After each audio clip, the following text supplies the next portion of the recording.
Yo, what is up? Today, we are going to be talking about the fact of if Pet Sim 99 can be saved or not. By the way, I don't even know what that intro was. I basically gave up because it was taking too long. Anyway, yeah, this is a follow-up video from my previous one. So if you haven't checked that out, I recommend checking it out. Basically, we spoke about if Pet Simulator 99 was dying or not. So obviously, if you don't know, the play base is kind of dropping a bit. But today's video is going to be talking about the fact if Pet Simulator 99 can actually be saved and if it's too late. That's the whole purpose of this video. So if you could please do me a massive favor, make sure you leave a like, you subscribe with the bell notifications on. It really does help me out. It is much appreciated. So yeah, just like my last video, I actually created another poll. Now this one, I said, can Pet Simulator 99 still be saved or is it too late? If you vote yes, how can it be saved? So almost 1,000 people voted for it, and yes actually had 46% and no had 54%. So basically, yeah, more people said that it can't be saved, which was interesting. I would have thought that people would have had a little bit more hope, but clearly not. More people have voted that it can't be saved. So yeah, that's interesting. If you disagree with that, let me know in the comments. Now, obviously, on that post, there was a lot of comments, so we're going to go through them that I found was interesting. Obviously, I didn't screenshot all of them, just because I don't want this video to be hours long, you know what I'm saying? So I just picked a few comments that we're going to go through here. So first of all, this guy said they need to add hardcore mode, which will give players, or which will keep players playing for a longer time and add better rewards within hardcore mode. Another point he makes, make free-to-play have a better chance of hatching huges. And then he also says they need to reduce inflation. So yeah, I mean, I think the last two I agree with. Free-to-play players, yeah, I think they should have a better chance of getting huge pets. To be honest, I think everyone needs better chances of getting huge pets. I don't know, like, they just seem so ridiculously hard to get. I tell you what, though, but that's kind of the problem is, like, I definitely think they should be boosting up the odds, but that's only from my perspective because I only play on one account. Now, there's people out there who literally play with, like, 20 accounts, and it's like, if they boost up the odds for, like, everyone or whatnot, then they're also boosting up the odds for those people that play, you know, like, literally AFK hatch with 20 million accounts. So yeah, it is kind of crazy. Like, maybe they should make it so if you hatch a huge, like, your first huge has like a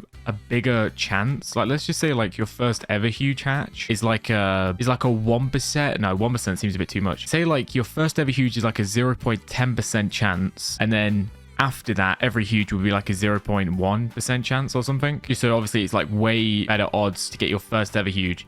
But then once you've gotten that huge, it's obviously a lot lower, just so every player can experience hatching at least one huge, you know what I'm saying? Anyway, someone replied to that and they said, hardcore mode was the reason I quit. It became too repetitive. Yeah, like I was kind of saying, I kind of agree with the two underneath, you know, the free-to-play one and the reduce inflation. Yeah, the hardcore one is a tricky one. Now, I don't know how you feel or how anyone feels about it, but I was never really that big of a fan of hardcore. I feel like it just made the game, like, how do I explain this? Like, after the hardcore update, like, the game kind of changed. You know, it was like there was like two different sides to the game, and it kind of split the community, like the Pet Sim community, like in half. It was like there was the hardcore players and then there was the regular players, and then it was like I never knew which one to play. It was like, do I just play the regular game or do I play the hardcore game? Like, should I go hatch on hardcore or regular? You know what I mean? Like, I never really liked hardcore because it like splits the game in half in a weird way. Hopefully you know what I mean. I tried my best explaining it, but yeah, I was never really the massive fan of hardcore. Yeah, and I mean, the fact of it becoming repetitive, yeah. Because imagine he adds hardcore and, like, you know, your rank, imagine it goes back down to like 1. Well, I guess it would, yeah. Like, who realistically would want to go to hardcore mode and go back down to rank 1? All right? We all know that these ranks are a serious grind. No one wants to go back to rank 1. Like, there's no, well, no one's sane, I don't think. I mean, if you do, then fair play. You are a real, like, you like to grind the game for sure, but I definitely would not want to go back to rank 1. We've got another comment. It was doomed from the beginning by allowing transfer of huges, Titanics, and exclusive pets from Pet Simulator X. From the very beginning, the pay-to-win players had a huge advantage. It would have been better if it was completely fresh new starts. Or fresh new start, yeah. Right off the bat, though, huges were already everywhere. Yeah, I see what this person's saying, but it's like, yeah, I understand. Like, definitely pay-to-win players had a huge advantage, obviously, coming into Pet Simulator 99, but, you know, it was also free. Like, you could still transfer pets over for free. Obviously, it just took a lot longer. I think the main reason Preston did this was just because he wanted to ensure that people switch from PetSimX to PetSim99. You know what I mean? Like, I guess everyone kind of like, you know, loves their pets or whatnot. So from going from PetSimX to PetSim99, people wanted their pets to be sort of in the new game. So that's kind of why he added that feature. And if there's probably another PetSim game after this, which is more than likely, let's be honest, like probably like what, like PetSim 999 or like 999 or 9,999 or something. It'll be something like that. I'm calling it now. But yeah, we'll probably be able to transfer our huges in this game to the next. Yeah, that won't surprise me. Anyway, so the next one, Big Games is ruining it for themselves, which I guess I agree with. Like, they definitely could make better decisions, I feel like. Like, if you don't know, a few weeks or so ago, I don't even know how long it was, but basically exploiters, they found a exploit with the tech chest, which made them be able to have loads of the huges from it or something. I don't know. There was some sort of duplication or key glitch or whatever. But basically, they got tons and tons of huges, and that tech chest huge, it went from like 20k exist to like 50k exist. And those huges are still in the game, I'm pretty sure. So all of those sort of duped, glitched, hacked, however you want to put it, huges are still in the game, which is kind of crazy. I don't know why they didn't just remove them from the game, to be completely honest with you. Also, the decision from Big Games too, if I remember correctly, is the exploiters actually got free 1-of-1 Titanics, which I know a lot of people weren't happy about, because basically what they did is they reported the issue to one of the devs, and then they got rewarded with like these 1-of-1 Titanics. Yeah, there's a lot of decisions Big Games makes that that people aren't very happy about. Anyway, yeah, by the way, I'm going through these quite quick, so you know, hopefully what I'm saying is like making sense. Obviously, if you disagree with anything, like any of these comments I'm showing or anything I'm saying, you know, let me know in the comments. Because obviously, you know, I just play this game like everyone else, you know what I'm saying? I'm by far not like a PetSim99 expert or anything.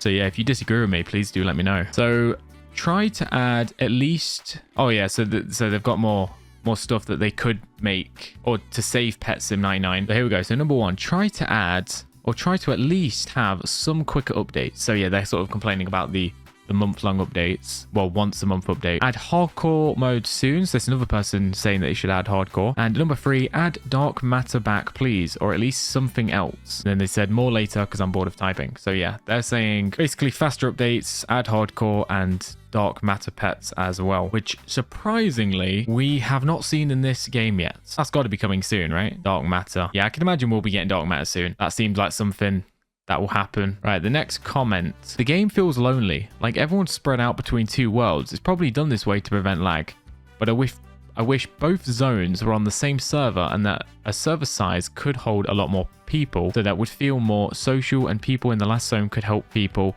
who are just starting the game, so they can talk and make new friends. It's like a ghost town with everyone off in different mini games, and no one's like, hey, come over here and help me break this chest like it used to be. Yeah, the worlds are pretty split, I guess. Like, and every player's sort of just off doing their own thing. Yeah, I guess you don't really bump into people on PetSim99. I mean, to be fair though, did you really do that much on PetSim X? I don't know. I guess so, yeah. I guess you sort of bumped into people. I mean, to be fair, I basically just playing a VIP server. But I tell you what, one thing that actually bothers me is, if you don't know, like World 2, like Tech World, you know, when you go over to the next world, is like there's a VIP glitch on where like your friends can't, well, if they join your VIP, they'll be sent to this world and they can't access the second world in the VIP, because if they try and teleport to that, they'll just go to a public server. I don't know how or why or what's going on with that. That seems to be like a huge bug that they still haven't like fixed or whatnot.